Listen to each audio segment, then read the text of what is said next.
विलिनीकरणाबाबत नकार देणाऱ्या तटकरेंची आता एक कबुली पाहायला मिळाली आहे. विलिनीकरणाबाबत अजितदादाच चर्चा करत होते. विलिनीकरण बैठकांचा तपशील दादा मला द्यायचे.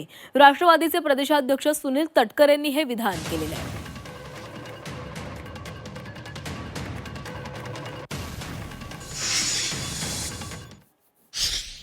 तुम्ही दादांच्या एवढ्या जवळ तुम्ही होतात. विलिनीकरणावर तुम्ही म्हणतात की हे सगळीकडे असं म्हटलं जातं की विलिनीकरणाची चर्चा होती, अनेक पुरावे समोर आणले जात आहेत की वारंवार चर्चा सुरू होती. म्हणजे इतर कोणी नाही, खुद्द शरद पवार म्हणतात की 12 तारखेला त्याची घोषणाही होणार होती. तुम्हाला याची कल्पनाच नव्हती? श्रद्धेय पवारसाहेब काय म्हणाले त्याच्याबद्दल मी गेल्या 2.5 वर्षात कधी प्रतिक्रिया दिली नाही आणि आयुष्यभरामध्ये कधी मी देणार नाही. एक भाग आता 12, 18 किंवा काय तारखा किंवा कोण म्हणतो तर 9 तारीख या बाबतीमध्ये ज्या वेळेला त्याच्यातलं आपण म्हणतात की कोणाजवळ सगळी माहिती आहे, कुठल्या कुठल्या बैठकीचा तपशील आहे, ती सगळी माहिती आहे, ती एकदा सांगावी ना. मग त्याच्यातलं काय प्रदेशाध्यक्ष म्हणून दादांचा एक विश्वासू सहकारी म्हणून मला काय ज्ञात असेल मी त्यावेळेला सांगेन.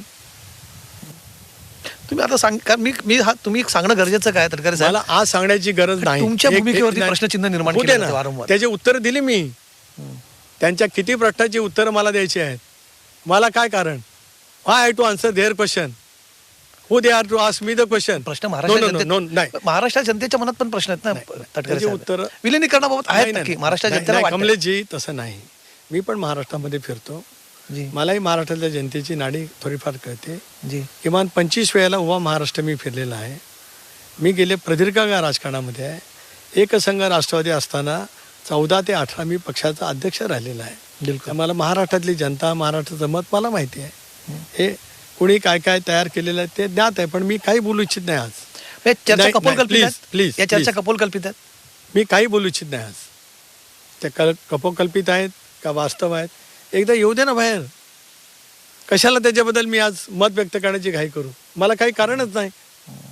येईल ना बाहेर, यावं. ज्यांच्या जवळ जी माहिती आहे विलिनीकरणाच्या बैठकाची ती यावं ना बाहेर. काय त्याच्यामध्ये गैर काय, जर काय एवढं झालं असेल तर समजेल बाहेर. आता कोणतरी म्हणायला गेली 10 महिने चर्चा चालू होती. मग आता 10 महिने युपीमध्ये असणारे माणसं युपीला फसवतो असं मी म्हणायचं आहे का? दादांच्या निधनापूर्वी दोन्ही राष्ट्रवादी काँग्रेस पक्षाच्या विलिनीकरणाच्या चर्चा झाल्या होत्या. ही बाब मी सुद्धा नंतर सांगितली. कुठल्या बैठकीला मी उपस्थित नव्हतो, परंतु बैठकीतल्या चर्चेचा तपशील दादांच्याकडून मला समजत येत होता किंवा सांगितला जात होता आणि एक निर्णयाच्या प्रक्रियेमध्ये आम्ही सामुदायिक कन्सेन्ससमध्ये होतो. त्यामुळे फार मोठं काय गौप्यस्फोट प्राजक्त तनपुरीने केलं अशातला का भाग नाही. कारण प्राजक्त असतील किंवा पवारसाहेबांच्या राष्ट्रवादी काँग्रेस पक्षाचे सगळे नेते असतील तर दादा एकटेच या सगळ्या दादा नेते आहे, कमांड होती, त्यामुळे एकटेच त्यांच्याशी चर्चा चालू होती. त्यावेळेला इतरांना, पवारसाहेबांच्या सोबत असणाऱ्या आमदारांना, माझ्या आमदारांना काय काय वाटत होतं त्या संदर्भात ते दादांच्याकडे चर्चेला उपस्थित असेल, त्याच्यात गैर काय आणि याच्यातला गैरस्फोट, गौप्यस्फोट काही नाही.